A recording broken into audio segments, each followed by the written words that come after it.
ایک بادشاہ بہت عیاش اور حسن پرست تھا۔ اس کا حرم خوبصورت لڑکیوں سے بھرا رہتا تھا۔ جس لڑکی پر اس کا دل آ جاتا وہ اسی شام اس کے بستر پر پہنچا دی جاتی تھی۔ بادشاہ کا وزیر بہت سمجھدار اور مخلص آدمی تھا۔ ہر کام میں بادشاہ اس کی رائے کو اہمیت دیتا اور ہر مہم میں اس کو ساتھ شریک رکھتا تھا۔ ایک دن محل میں دعوت عام چل رہی تھی۔ سب وزیر مشیر اپنی بیگمات کے ساتھ تشریف لائے تھے کہ بادشاہ کی نظر وزیر کی بیوی پر پڑ گئی۔ اتنی حسین عورت تو اس کے حرم میں بھی نہیں تھی جتنی حسین اس کے وزیر کی بیوی تھی۔ حسب معمول بادشاہ کی رال ٹپک پڑی، لیکن مسئلہ یہ تھا اس بار سامنے کوئی عام عورت نہیں بلکہ اس کے عزیز وزیر کی بیوی اور عزت تھی۔ ساری رات وہ سو نہیں سکا اور وزیر کی بیوی کے بارے میں سوچتا رہا۔ اس کو کوئی راستہ نظر نہیں آ رہا تھا۔ آخر کار اس کے دماغ نے ایک منصوبہ بنا لیا۔ صبح ہوئی تو بادشاہ نے وزیر کو دربار میں طلب کر لیا اور اس کو خط دے کر کہا کہ یہ خط فلاں ملک کے بادشاہ تک پہنچانا ہے، لیکن یہ خط تم خود لے کر جاؤ گے۔ اتنی خفیہ خط کے لیے تمہارے علاوہ کسی اور پر بھروسہ نہیں کر سکتا۔ وزیر نے ہمیشہ کی طرح بادشاہ سے کہا کہ حکم کی تعمیل ہوگی، آپ کا خط میں خود حفاظت سے پہنچا کر آؤں گا۔ اگلی صبح وہ سو کر اٹھا اور اپنی بیوی سے مل کر ایک لمبے سفر پر روانہ ہو گیا۔ بادشاہ کو جب اطمینان ہو گیا کہ وزیر سفر پر نکل چکا ہے تو وہ محل سے نکلا اور ٹہلتا ٹہلتا وزیر کے گھر جا پہنچا اور دروازے پر دستک دیے باہر اندر داخل ہو گیا۔ وزیر کی بیوی نہا کر دھوپ میں بیٹھی بال خشک کر رہی تھی۔ بادشاہ سلامت کو اچانک دیکھ کر حیران ہوئی اور اٹھ کر بادشاہ کا استقبال کیا اور کہنے لگی کہ حضور کا اقبال بلند ہو، آج ہم غریبوں کے گھر میں کیسے تشریف لے آئے آپ؟ بادشاہ کہنے لگا کہ میں سیر کرتا کرتا ادھر کو آ نکلا تھا، سوچا کہ تم اپنے شوہر کے بنا گھر میں اکیلے ہوگی، تم سے پوچھ آؤں، کسی چیز کی ضرورت ہو تو وہ اور خیال رکھنا میری ذمہ داری ہے۔ بادشاہ کی توجہ کی گئی۔ بادشاہ مطلب کی بات پر آ گیا، اس کی حسن کی تعریفیں شروع کر دی اور کہنے لگا کہ تم جیسے حسین عورت میں نے آج تک نہیں دیکھی۔ وزیر کی بیوی سمجھدار تھی، اس کو پہلے ہی شک ہو گیا تھا کہ بادشاہ نے جان بوجھ کر میرے شوہر کو دور دراز کے ملک بھیجا ہے تاکہ اس کی غیر موجودگی میں مجھے اپنے جال میں پھنسا سکے، اور بولی کہ حضور شیر جنگل کا بادشاہ ہوتا ہے، اس کو زیب نہیں دیتا کہ وہ مردار کھائے اور گندگی میں منہ مارے۔ جب حکمران خود لٹیرے بن جائے تو ہم انصاف لینے کس کے پاس جائیں؟ جھوٹے برتن میں منہ مارنا بادشاہ سلامت کی شان کے خلاف ہے۔ وزیر کی بیوی کے منہ اسے ایسے دانشمندانہ باتیں سن کر بادشاہ کو اپنی حرکت پر شدید افسوس ہوا۔ وہ اٹھا اور باہر نکل گیا۔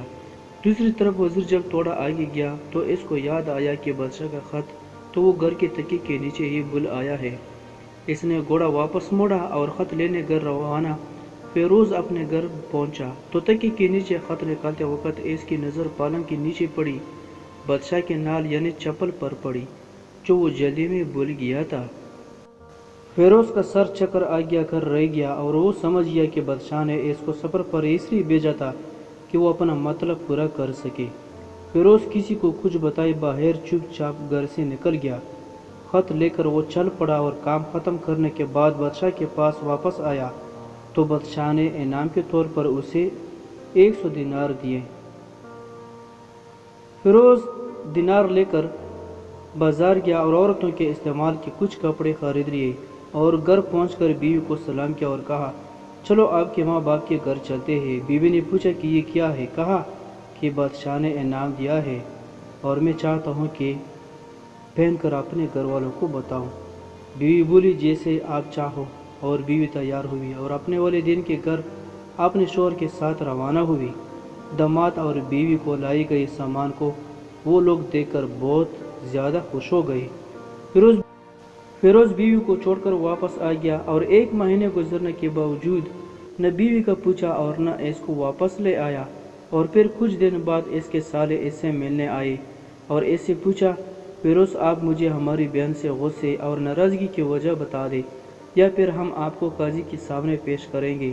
تو فیروز نے کہا اگر تم چاہو تو کر لو پیش، لیکن میرے ذمہ اب اس کا کوئی حق باقی نہیں جو میں نے ادا نہ کیا ہو۔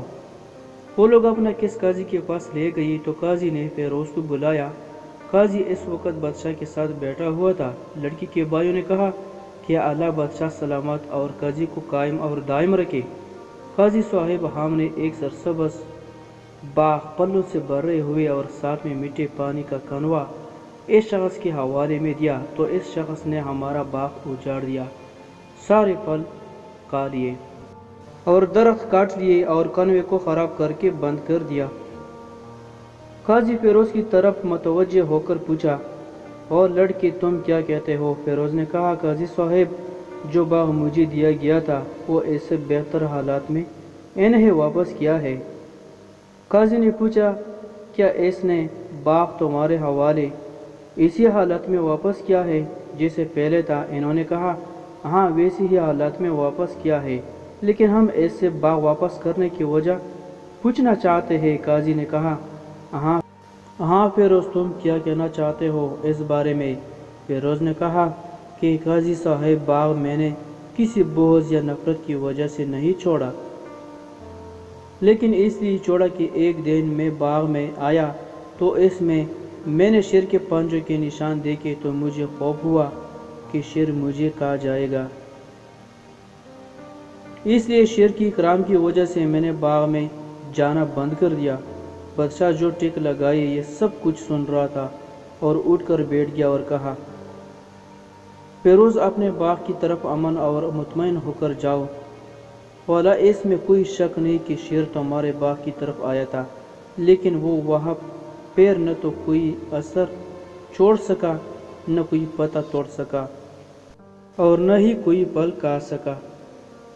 وہ وہاں پر تھوڑی دیر رہا اور مایوس ہو کر لوٹ گیا، اور خدا کی قسم میں نے کبھی تمہارے جیسے باغ کے گرد لگے مضبوط دیواریں نہیں دیکھی۔ فیروز اپنے گھر لوٹ آیا اور اپنی بیوی کو ساتھ واپس لایا۔ نہ تو قاضی کو پتہ چلا اور نہ کسی اور کو کہ ماجرا کیا تھا۔ کیا خوب بہتر ہے کہ اپنے اہل و عیال کے راز چھپانا تاکہ لوگوں کو پتہ نہ چلے۔ اپنے گھروں کے بیت کسی پر ظاہر نہ کرو۔ اللہ آپ لوگوں کے اوقات خوشیوں سے بھر دے، آپ کو، آپ کے اہل و عیال کو اور آپ کے مال کو حفظ امان میں رکھیے، آمین۔ دوستو امید رکھتا ہوں کہ ویڈیو آپ کو پسند آئی ہوگی۔ ہماری مزید ویڈیوز دیکھنے کے لیے ہمارے چینل کو سبسکرائب کر لیں اور ساتھ ہی بیل کے نشان پر بھی کلک کر لیں تاکہ ہماری ہر آنے والی ویڈیو کی نوٹیفیکیشن آپ تک پہنچ سکے۔ شکریہ۔